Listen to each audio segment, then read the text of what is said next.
mga day! Today is the day! It's good to be back to back. Welcome back to my channel. Ay sig katawa diha day kay karon pa biya kakabalik. Huy. Sa kadugay na simento na lang ni diri nga area padulong gyapon is mga day ha basig nakalimot mo kay nalahi na. Lahi ra jud nin siya konisem. Anyway, salamat sa nagsimento ani. Kanindot gihapon sa view. I still love you. Huy, day July na dali ra kayong panahon sa una napakay-paki sa kuha karon wala na. Huy, anyways, gimingaw kay ko ninyo tanan mga day bisag kamo murag wala na. Huy, ayo ana day. Kahunong tuod ko aning dapita kay naay gabasa kay tingbasak naman. Huy, lisod pod paliguan daw sa ni kuya ang kabaw pero ang galantaw murag wala. Nagprepare na sila mga day kay tingtanom na sad lagi. Dili ni among basakan mga day ha basi nagtuo mo ka morning basakan. So niagir ako diri kay naraman sa unahan ng among uma.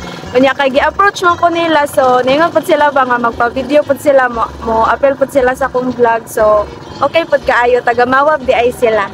So let's go. Mauto gisugdan na ni kuya og balakaw ning kabawa pasakyon gali unta ko gusto pud ta ko musakay og naatong isa ka guyod sa kabaw nya kay wa man out chill lang sa taan ning presko kayo tas nindot pa jud kayo og view oy ambot na lang. Makita ninyo mga day unsa ka effort gihimo ang bugas humay aning mga farmers tapos dili mo mukaon og walay mo ingon og itwel mga pas mo unta mo huy bitaw gara-gara ra na mga day. Kabaw ba ka mga day nga dako kayog purpose ang Carabao to cultivate the field para sa pagtanom og humay. Useful kayo sila para sa smallholder farmers.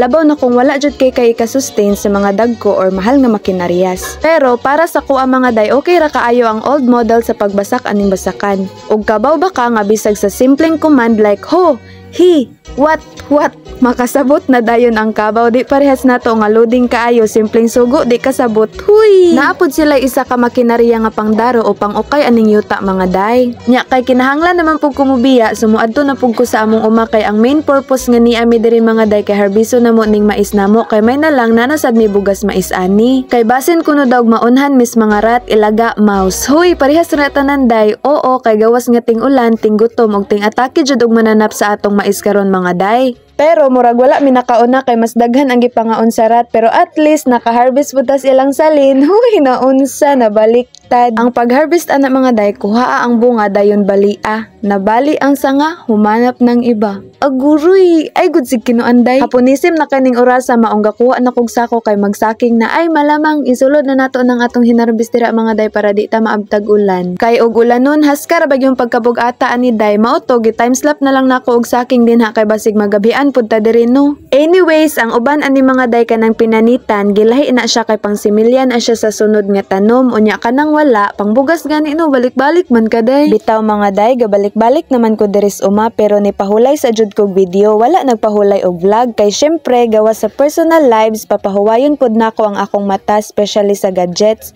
o graduation man kod ang akong na-harvest gikan atong sa miagi jud nga sunod-sunod jud ang akong vlog pero it's good to be back. So mao lang sa nakaron mga day. Salamat. I hope mag-enjoy gihapon mo sa akong videos. That would be all for today's video. Bye-bye!